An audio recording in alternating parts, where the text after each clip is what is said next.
Bem, essa teoria da substância também pode ser chamada de o relemorfismo. Relé é matéria e morfê é forma, ou seja, é a teoria da matéria e forma. É o símbolo, é essa união entre elas. Tá? Tudo isso que está no mundo sublunar, dentro da física aristotélica, tem essa composição substancial, quando se refere à substância. A substância é aquilo que permanece apesar de toda mudança. Veja que interessante. O que permanece é a substância. Mas as demais qualidades, as demais categorias, aquilo que se fala da substância, né? Qualidade, as coisas elas mudam a qualidade, mudam a quantidade, o local que estão, de acordo com o tempo, as coisas vão sofrendo alterações, mudança. Aqui, gente, eu vou convidar vocês, né, a lembrar de toda aquela polêmica que já tinha sido retomada por Platão, e aí Aristóteles retoma, mas de quem? De Heráclito e Parmênides. Lembra? Muda ou não muda? Como é esse processo de mudança?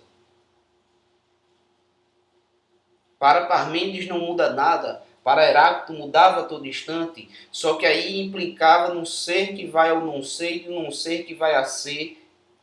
Como é essa questão da mudança? Aqui Aristóteles ele admite a mudança. A substância ela não muda. A substância ela está ali, ó, presente a todo momento, mas as demais características elas sofrem uma alteração, sofrem uma mudança. E essa mudança é do ser para o não ser ou do não ser para o ser? Ele vai dizer que não. De alguma forma, a gente já viu isso aqui, né? Porque aí a gente só vou lembrar a vocês como ele resolve essa questão. Toda mudança não é do não ser para o ser ou do ser para o não ser, mas é uma mudança de potência para ato. Lembrem, a semente ela é uma árvore em potência. Ao ela atualizar-se, ao atualizar essa forma, então ela vai ser uma árvore em ato. No entanto, a sua madeira ela pode ser uma porta, uma mesa, uma casa em potência. E depois ela pode chegar a transformar-se, a atualizar-se enquanto cadeira, mesa, seja lá o que for. Ou seja, as coisas elas estão em uma constante transformação, mas não é de um ser para um não ser, mas sim sempre da potência ao ato. Ela é sempre alguma coisa em potência que se atualiza, chega ao ato de fato. Então, ele vai sim admitir, ele vai dizer, ó, tudo também está em mudança, mas há algo que não muda. Esse algo é a substância, certo? Só que mesmo aquilo que muda, não muda para um não ser total. Ela vai mudar, de fato, para um outro tipo de ente. E aí está sempre nessa relação de potência e ato, né, que a gente já tinha visto o seu significado em vídeos anteriores, tá ok? Só que veja, a gente falou agora de movimento. Tudo que se movimenta no tempo. E essas coisas que estão em constante movimento têm uma substancialidade. Matéria e forma, essa união fundamental. Mas se a gente for analisar o próprio movimento e o próprio tempo em si, existe uma substância material do tempo, existe uma substância material do movimento. O que é o tempo? O que é o movimento? Você já a gente vê as coisas se moverem. A gente sente o tempo passar. A gente vê o relógio, né? O relógio vai passando ali as horas. Mas nós conseguimos ver o tempo. Você já viu o movimento? Você pode ter visto as coisas se movimentarem. Quando eu vejo movimento, eu vejo sempre o movimento de coisas. Há coisas que se movimentam. Estou com esse livro aqui, ó, e eu estou o movimentando. Ora, você vê o livro movimentando, mas o próprio movimento, o conceito de movimento, você vê ele mover-se? Não. Bem, se todas as coisas têm uma substância, qual a substância do tempo ele mesmo e do movimento? Ora,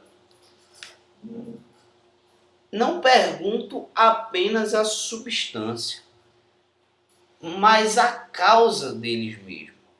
E aí o negócio complica muito mais, porque veja, na física aristotélica, que a gente já estava misturando já física e metafísica, porque é assim, é um movimento, né, que está engajado um ao outro.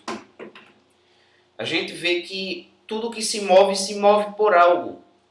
Tudo tem uma causa, ou seja, se o meu livro está se movimentando, ele está se movimentando porque a minha mão movimenta, mas o meu braço movimenta a mão, né, que é movido, né, pelo meu corpo.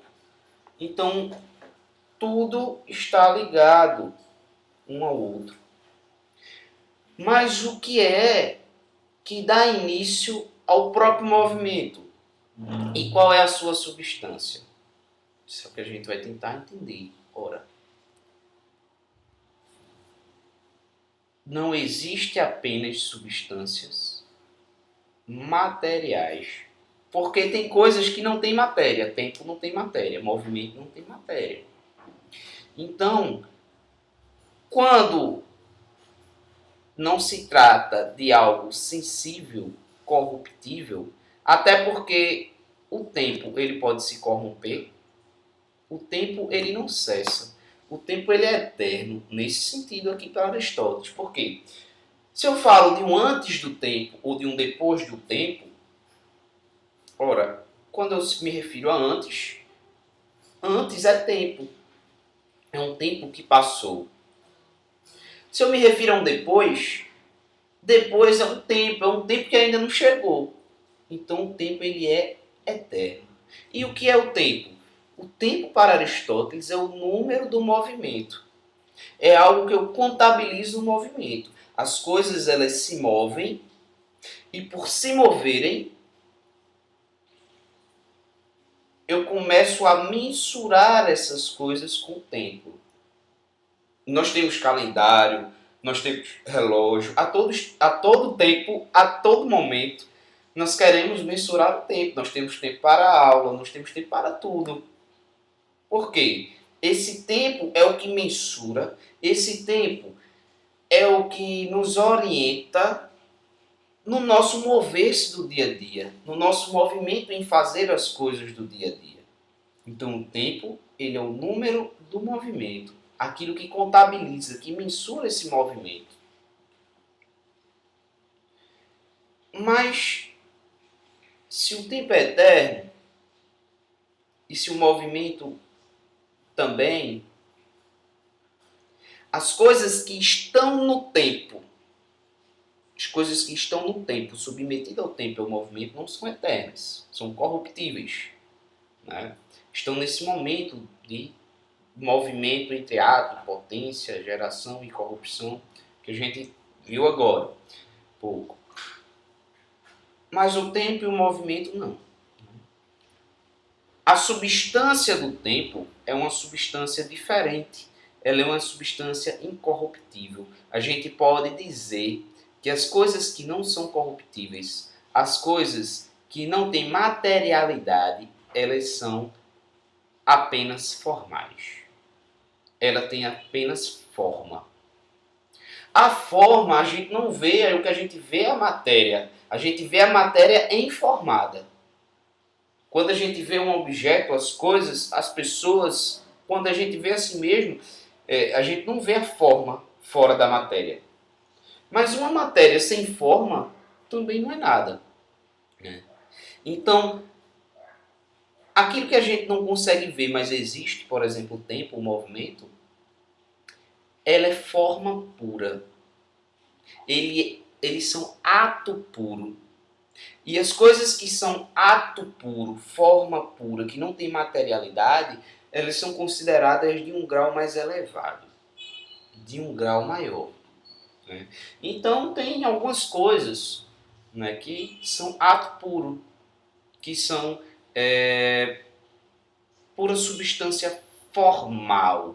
Não há essa união de matéria e forma, porque aquilo que é material acaba por passar por esse movimento e ao passar pelo movimento ele se transforma. Mas aquilo que é eterno, ele não está em constante mudança. Ele permanece, né? Então, o tempo e o movimento é algo eterno, é algo que não tem substância material, é algo que é ato puro, é apenas formal. Mas existem outras coisas que são ato puro. Existem outras coisas que são apenas forma. E coisas ainda mais elevadas do que o tempo. Porque como a gente estava falando, tudo que se move por algo. O que é que dá início ao movimento? O que é que dá início ao tempo? Qual é a causa primeira de todas as coisas? Se tudo que se move por algo. Se tudo tem uma causa, inclusive o tempo e o movimento também vai ter. As coisas incorruptíveis, não materiais, também vão ter uma origem. E qual é essa origem? É justamente o motor imóvel, a causa primeira de todas as coisas, certo? Então, fica ligadinho aí para a gente ver as características desse motor imóvel.